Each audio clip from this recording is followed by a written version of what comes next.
ایک قرآن کی سب سے مختصر صورت ہے سورت اثر.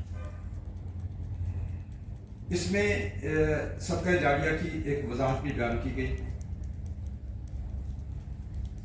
اس میں اللہ تعالیٰ نے قسم کھائی زمانے کی والعصر ان الانسان لفی خسر کہ مجموعی طور پر انسان جو ہے وہ خسارے کا شکار ہے. لیکن کون لوگ خسارے کا شکار نہیں ہیں؟ اگلی آیت الا الذین آمنوا، وہ لوگ جو ایمان لائے. کیٹیگری 1.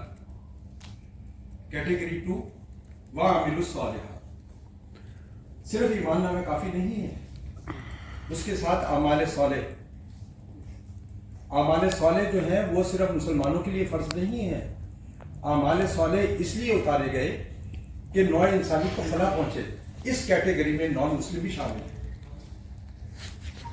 مجھ سے سوال کیا پی ٹی وی اکیڈمی میں کہ مسلمانوں کو تو جنت ملے گی، لیکن جو نان مسلم انسانیت کی فلاح کے لیے کام کر رہے ہیں، جنہوں نے انسانیت کو آج گلوبل ولیج میں تبدیل کر دیا اور مسلمان نہیں ہیں، ان کے لیے کیا ہوگا؟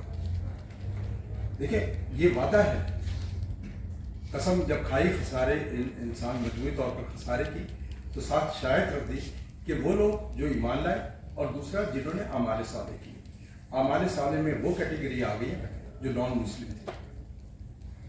وعملوا الصالحات وتواصوا بالحق وتواصوا بالصبر. اس کو آگے مزید بیان کیا جو صدقہ جاریہ میں آ رہا ہے. وتواصوا بالحق، جو حق کی تلقین کرتے رہے اور صبر کا دامن ہاتھ سے نہیں چھوڑا. صبر کا دامن کس لیے کہا گیا؟ کہ جب آزمائش آئے، جب ان کے پیارے رخصت ہوں، جب وہ کسی مشکل وقت پہ آ جائیں، تو اس وقت صبر کریں. وعملوا الصالحات وتواصوا بالحق، سچائی کا ساتھ دیں اور صبر جو ہے اس کی تلقین کی گئی. اور یہی صبر جو ہے وہ ہمیں بڑے واضح انداز میں نظر آتا ہے دوسرے سپارے میں، جس میں آزمائشوں کا ذکر کیا گیا کہ آزمائش یہ پانچ آزمائشیں ایسی ہیں جو انسان پہ آتی ہیں، اور ان آزمائشوں پر انسان جو ہے انسان ایک ہی دعا کر سکتا ہے کہ اے اللہ تعالیٰ، ہم تیری آزمائشوں کے قابل نہیں، ہمیں اتنی طاقت اور قوت عطا کر کہ ہم ان آزمائشوں میں سرخرو ہو جائیں.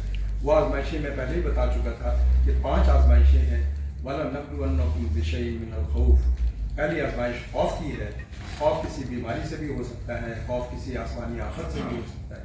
خوف کی کیفیت انسان پہ طاری رہتی ہے. کوئی بھی ایسی مشکل وقت جس میں انسان جو ہے وہ اپنی قدرت اور اپنی طاقت جو ہے کھو بیٹھے، وہ خوف کا عالم ہوتا ہے. تو اس میں یہ کہا گیا کہ اس پر خوف کی ایک کیفیت طاری ہو جاتی ہے. یہ اللہ تعالیٰ کی طرف سے پہلی آزمائش. والجوع، اور دوسری آزمائش کہ انسان کے رزق میں تنگی پیدا ہو جاتی ہے، بھوک میں مبتلا ہوتا ہے، اس کی معاشی پریشانی میں اضافہ ہو جاتا ہے. وَنَقْصٍ مِّنَ الْأَمْوَالِ، اس کی معیشت تنگ ہو جاتی ہے، اس کے مال اسباب جو ہیں وہ سکڑ جاتے ہیں. جب معیشت تنگ ہو، جب انسان جو ہے وہ مشکلات میں گر جائے، تو اس کی اگلی جو ہے کیٹیگری بیان کی نقص من الاموال والانفس. یہ انفس جو ہے وہی ہے جس کے لیے صبر کی تلقین کی جا رہی ہے کہ ہم اس کے نفس کو نقصان اس کے والدین جدا کر دیں گے، اس کے بہن بھائی جدا ہو جائیں گے، اس کے پیارے عزیز جو ہے جدا ہو جائیں گے.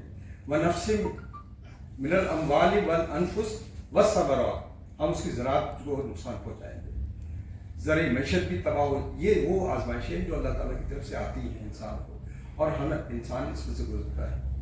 آگے پھر اس کو تفصیل سے اس کی تھوڑی سی آگے وضاحت کر دی کہ یہ جب آزمائشیں آئیں تو کیا کریں.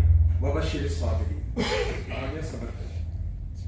الذین اذا اصابتهم مصیبہ، ان میں سے کوئی ایک مشکل وقت بھی آ جائے، کوئی ایک آزمائش بھی آ جائے، جو 5 آزمائشیں گنوائی میں نے جو اللہ تعالیٰ نے انسان کو بتائی، ایک بھی آ جائے.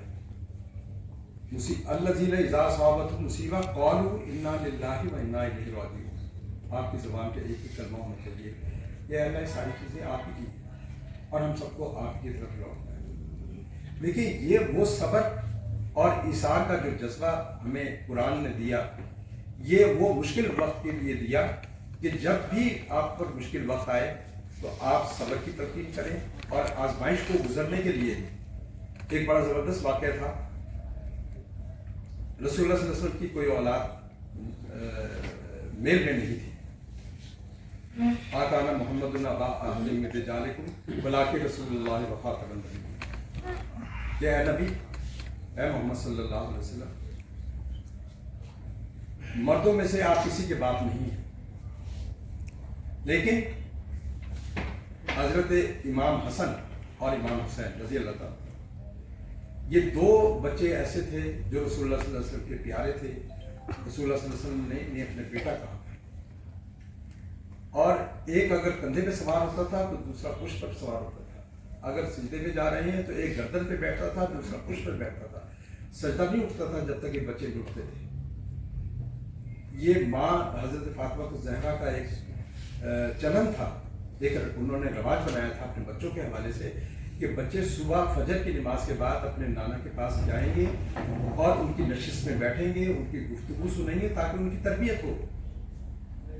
4-5 روز گزر گئے تو بچے نہیں آ رہے تھے فجر کے بعد. رسول اللہ صلی اللہ علیہ وسلم نے صحابی کو بھیجا کہ جا کے پتہ کریں میری بیٹی سے بچے کیوں نہیں آ رہے. پتہ چلا بچے بیمار. رسول اللہ صلی اللہ علیہ وسلم گئے ہیں اپنی بیٹی کے پاس. بچے دونوں بیڈ پر تھے، ان کے ماتھے پر ہاتھ رکھا، دونوں بخار کے ساتھ رہے. بیٹی ساتھ کھڑی. رسول اللہ صلی اللہ علیہ وسلم نے اس کی بیٹی سے کہا، بیٹی بڑی آزمائش آئی، روزوں کی منت مانو.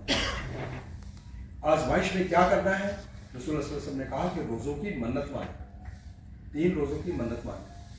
حضرت فاطمہ الزہرا پہلا روزہ رکھا. جب افطار کا وقت آیا، یہ روزہ ایسا تھا کہ صبح انہیں سحری میں کچھ نہیں ملا کھانے کے لیے، اور ظہر کے بعد ان کے ہسبینڈ حضرت علی رضی اللہ تعالیٰ عنہ آئے ہیں اور انہوں نے اپنے وائف سے پوچھا کہ گھر میں کچھ ہے، آپ کا روزہ ہے؟ تو انہوں نے کہا کچھ نہیں. تو وہ اپنے ایک پڑوسی ہیں ان کے شمو یہودی تھے، اس کے پاس گئے ہیں، ان سے کہا کہ کوئی کام ہے تو بتائیں. اس نے بھیڑ کی ان کی طرف جو اسٹور تھا اس کی طرف اشارہ کیا کہ وہ لے جائیں اور اس کے گولے بنوا لیں.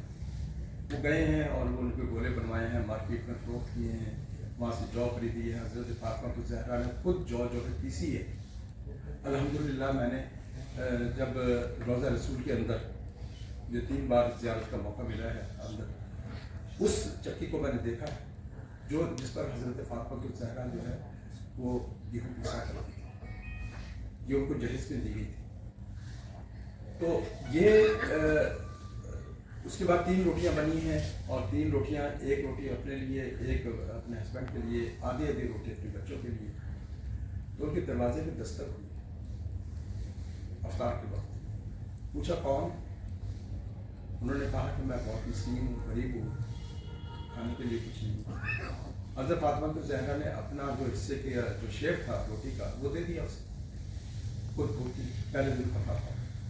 دوسرے دن یہی عمل دہرایا گیا کہ اون آئی ہے، اس کے گولے بنے ہیں، جو آئی ہے اس کو پیسا گیا ہے، 3 روٹیاں بنی ہیں. دروازے پہ دستک بھی. کون؟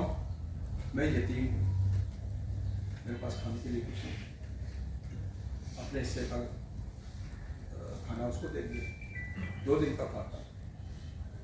یہ آزمائش کا میں بتا رہا ہوں کہ آزمائش آتی ہے تو اس میں کرنا کیا ہے. یہ سبق دیا آگے، یہ سب کے لیے، ہم سب کے لیے سبق ہے. اس میں تیسرے دن بھی یہی ہوا، جو آئی ہے پیسا ہے، اور اس کے بعد جو ہے وہ دستک ہوئی ہے افطار کے وقت. اس نے کہا میں اسیر تھا، قیدی تھا، اور ابھی رہا ہو کے آیا ہوں اور مجھے کھانا چاہیے.